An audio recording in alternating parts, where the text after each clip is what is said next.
anxiety, keresahan. Rasa kalau kita mengimbas semula apa yang kita lakukan di media sosial dalam tahun 2020 dan sebelumnya, kita sudah pun resah sebenarnya melihat rumah-rumah cantik, melihat model kereta yang begitu hebat, yang mungkin jauh di luar kemampuan kita. Tetapi seringkali kita scroll saja, itu yang kita lihat. Jadi itu pun menimbulkan keresahan secara tidak langsung dan kita perlu pilih siapa yang kita kena follow. Gandakan dan digandakan keresahan itu dengan tidak boleh keluar untuk menikmati perkara-perkara biasa yang kita lakukan.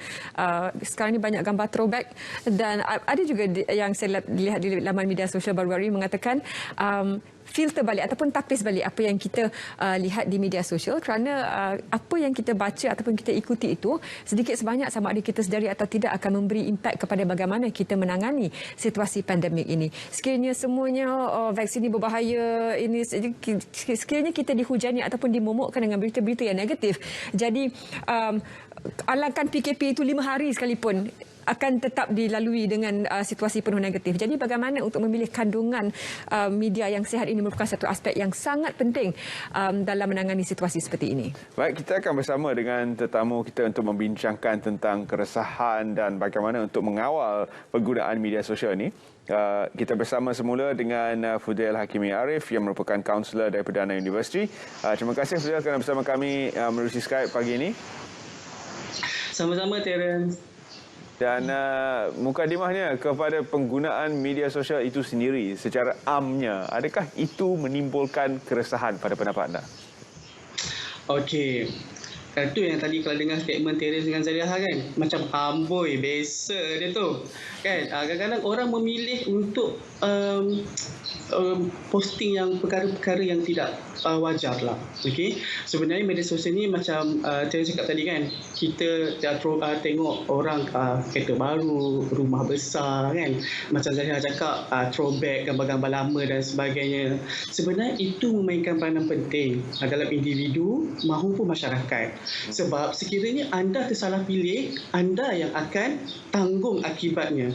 Hari ini kita mungkin akan sentuh macam mana anxiety ni, dari segi kesihatan mental, anxiety ni boleh mempengaruhi orang yang ada masalah kesihatan mental ni bila tengok posting-posting negatif yang akhirnya memberi impak kepada dia sendiri. Jadi bagaimana nak kawal tu semua? Kalau kita menggunakan media sosial, kita akan follow orang dengan follower yang ramai, yang berjuta-juta. Yang berjuta-juta ni dia follower ramai sebab posting macam tu lah. Dia posting holiday, dia posting dia punya kereta, dia posting dia punya rumah besar dan sebagainya. Jadi tanpa benda-benda tu semua mungkin dia tak ada follower pun. Okey, kalau tengok dekat Malaysia sekarang, media sosial, apps yang paling tinggi dekat Malaysia sekarang untuk tahun 2020 kan, research yang daripada MCMC, paling tinggi kalau tengok tetap Facebook. Sebab itu semua orang ada Facebook. Sebab itulah konten yang paling mudah untuk attract orang. Tapi kalau konten itu selagi mana tidak memberi impak yang negatif kepada masyarakat, contohnya tidak memberi kesan-kesan negatif kepada pemikiran individu, so benda tidak menjadi masalah. Yang menjadi masalah concernnya bila kita start menulis perkara-perkara yang tidak patut. Ini yang jadi isu. Kenapa terjadi isu? Contohlah sekarang ni, saya minta maaf lah kalau statement ni kasar, tapi cuba para penonton bayangkan bila posting-posting kita ke arah provokasi ataupun lebih kepada konsep cyberbully yang semua salah. Semua apa orang buat semua salah. Kita je betul. Yang akhirnya menyebabkan bukan itu saja. Memanglah kata nak tarik followers ni, nak tarik supaya orang tengok kita punya konten. Tetapi konten tu you beri impact sebenarnya bukan pada orang lain juga, tetapi pada diri you sendiri. Sebab sekarang ni media sosial kita dipantau ketat oleh MCMC. Okey. Benda ini juga yang saya minta sangat pada masyarakat, saya merayu pada masyarakat, tolonglah gunakan media sosial ini sebagai satu tempat kita berkongsi perkara-perkara yang baik. Saya tahu Facebook ataupun Instagram ataupun apa pun saja media sosial, semua di ujung jari, semua orang ada info yang hebat, semua orang nak type, semua orang nak kongsi, even though kalau tak ada tak ada WhatsApp ke, tak ada Facebook ke, tak ada Instagram ke, tapi ada handphone. Bila ada handphone ni, boleh call je kan. Contohnya saya nak call Terence, kata Terence, you tahu tak cerita pasal ni? Dia macam bergosip lah, Terence tahu tak cerita pasal Terence?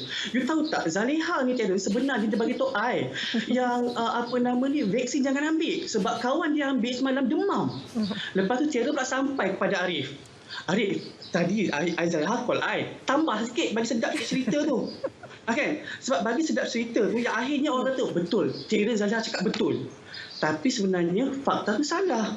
Kan? Lepas tu tweet type dekat Facebook. Tadi kawan I call bagi tahu kalau ambil vaksin ni, jenis jenis A lah, jenis A, jangan sebut nama bahaya. Jenis A.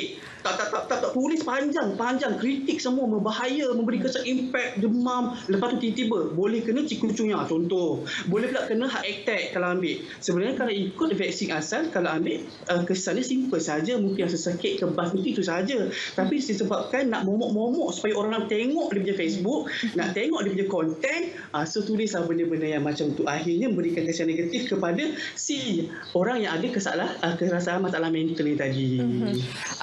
Kita juga tanyakan dari segi dalam situasi sekarang, kena hadkan pergerakan keluar rumah, bekerja juga dari rumah. Jadi media sosial inilah yang sahaja antara platform yang ada untuk coping mechanism lah kalau kita boleh gunakan terma tersebut ya. Dan setiap minggu juga kadang-kadang MKN keluarkan statement, ini berita palsu, jangan. Jadi dah jadi satu hal pula dengan masa yang begitu banyak ini, memberi ruang kepada, saya tidak tahu apa matlamat mereka, memberi ruang kepada mereka untuk mengedit apa saja kenyataan yang telah dikeluarkan, di-sharekan semula dan jadi terma kepada forwarded 90 times. Ini juga banyak berlaku. Dalam situasi sebegini, apakah, dan kemudian bila terjadi sebegitu, akaun saya telah dihack. Jadi itu antara alasan yang paling universal digunakan. Apakah dari segi pemantauan, ya kita dipantau, tapi dari segi hukuman itu perlu diberatkan lagi supaya ada accountability dari pihak yang menekan butang ini? Okey, terima kasih. Soalan dia kan, sebenarnya kalau nak ikutkan betul apa yang Azalah cakap, ya. Macam kadang pernah tak MKM hantar mesej kan? Kesan MKM hantar mesej untuk ingatkan kita terhadap SOP dan sebagainya kan. Tapi masih ada berita-berita palsu yang tulis benda yang macam-macam. Kadang-kadang terlalu overreaction pun ada kan. Yang akhirnya memberi impact lah kepada orang kan. Saya macam ni, simple sahaja konsep saya. You tulis untuk apa? Apa matlamat you tulis yang macam tu? Apa niat you? You nak buat tu untuk apa? You bagi tahu untuk apa you nak buat benda tu. Adakah semata-mata you perlukan perhatian? Adakah you nak attention seeker supaya orang tengok you, orang ambil kisah pasal apa you tulis?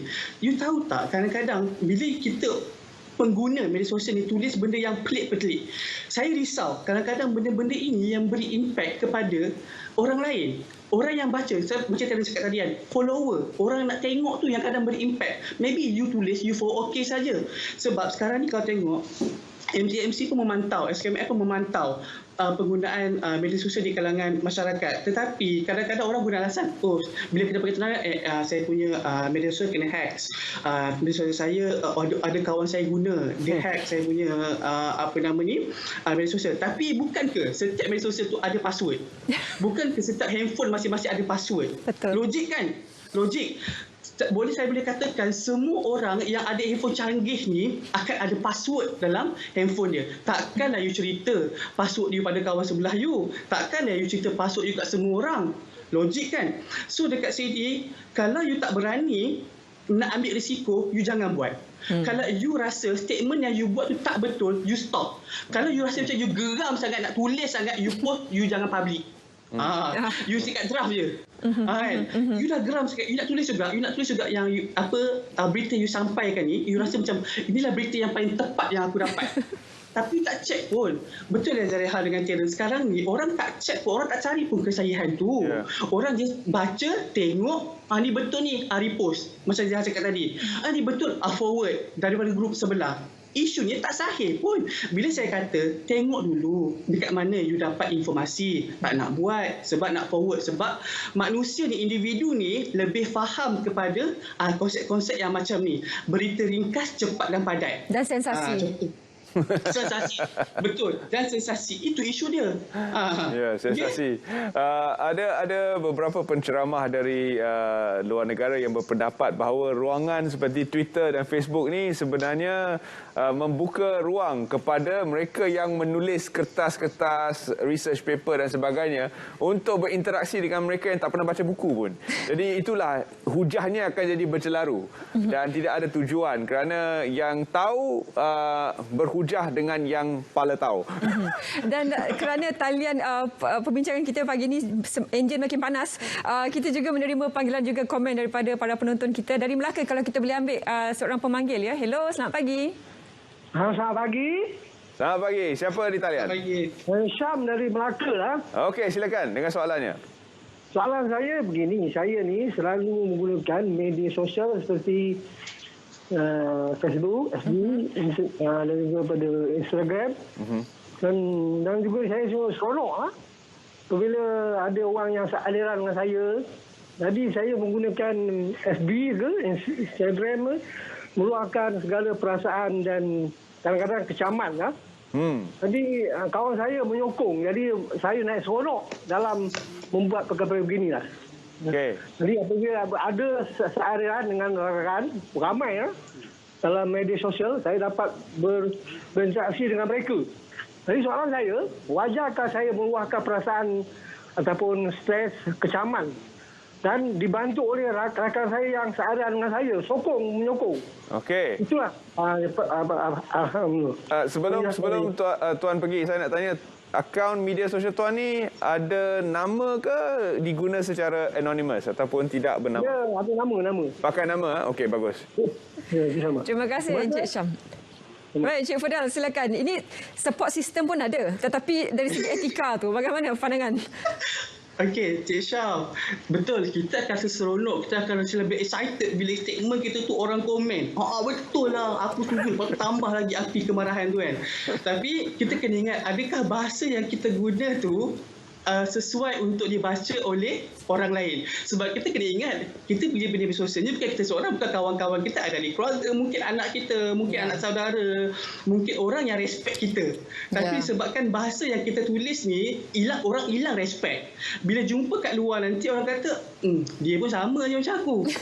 Itu contoh lah. Saya tak katalah Cik Syam. Saya kata contoh. Okay? So bila statement-statement kita tulis dekat Facebook ataupun apa saja amarah kita, kemarahan kita, geram tadi kan, tak setuju dengan orang A, tak setuju dengan orang B, tetapi kita kena ingat, adakah itu jalan penyelesaian? Adakah itu langkah terbaik untuk kita selesaikan kemarahan kita? Sebab saya macam ni, saya kata, kenapa tak gunakan ataupun apa sebab tak guna cara paling mudah untuk selesaikan kemarahan you dengan konsep perbincangan. Perbincangan ni janganlah you pergi bincang dengan orang you marah. Sekali you bincang dengan orang marah, timbul kat kes pergaduhan. You carilah orang yang profesional, bantuan profesional untuk bantu kemarahan you. Sebagai contoh, you selalu marah dengan statement-statement yang diberikan oleh kaunselor Arif contoh. Saya tak suka betul Arif ni bagi statement. You janganlah pergi call dia Arif. You janganlah cakap macam ni. Mungkin kalau kaunselor mungkin dia akan tenangkan you. Tapi kalau saya bukan kaunselor, maybe akan timbul pergaduhan kedua. Berbalah-balah chat. Nanti berbalah-balah status dekat Facebook, media sosial sebagainya. You cari orang yang profesional, yang pakar untuk membantu you. Supaya you rasa lega, you rasa release, and you rasa ada orang yang faham keadaan you and bantu you daripada sudut positif. Dalam situasi sekarang, jangan bayar duit lawyer. End up jadi court case. Sekarang ni kita going old school social media. Kita guna telefon je. Betul. Masih di talian sekarang ini. Ada seorang lagi pemanggil. Silakan. Hello, selamat pagi. Baik, kita juga buka talian. Kita tunggukan panggilan itu untuk kembali disambung semula. Okey, Fadal, kita nak juga tanyakan sebab media sosial ini begitu rapat dengan kehidupan kita, bukan saja dari segi berkomunikasi untuk mendapat perkembangan berita. Apa yang dipilih tu masih lagi boleh dibincangkan dari segi ketepatan. Adab juga kita ingin juga sentuh sedikit. Maaf ya, bila ada pemimpin-pemimpin yang memberikan perutusan khasnya, komen-komen di bawah itu kadang-kadang terlupa yang ada yang memandang mereka. Teguran itu kita faham mesejnya, tapi cara menegur itu terutamanya kepada golongan-golongan pemimpin ni agak menimbulkan kerana kita bukankah kita budaya Asia, budaya Timur, ada agama. Sepatutnya penggunaan media sosial itu lebih beralas dengan etika lagi. Betul.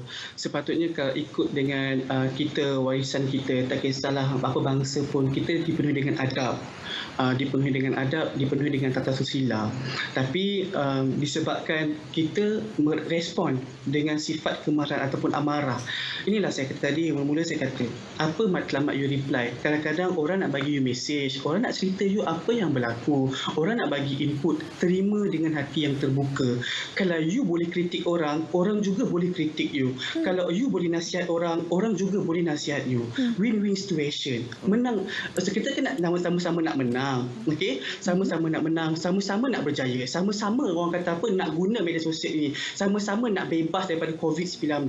Kadang-kadang saya pun pengguna Tega juga media sosial ni kan. Tapi bila saya tengok komen-komen kecaman-kecaman, kadang kecaman inilah yang kadang kita terreflect. Adakah ini persiti sebenar dia? Adakah ini perwatakan dia sebenar? Adakah ini cara dia berinteraksi dengan pasangan dia, dengan keluarga dia? Nampak tak? Sebenarnya kecaman-kecaman itu, cara kita penulisan itu menampakkan siapa diri kita sebenar, menampakkan personality kita yang sebenar. Adakah kita nak bagi tahu dekat semua orang yang kita ni panas baran? Adakah kita nak bagi tahu semua orang yang kita ni hebat mengkritik di media sosial? Adakah kita nak bagi tahu semua orang yang kita ni hebat berkata-kata? Tapi jangan lupa kita dipantau.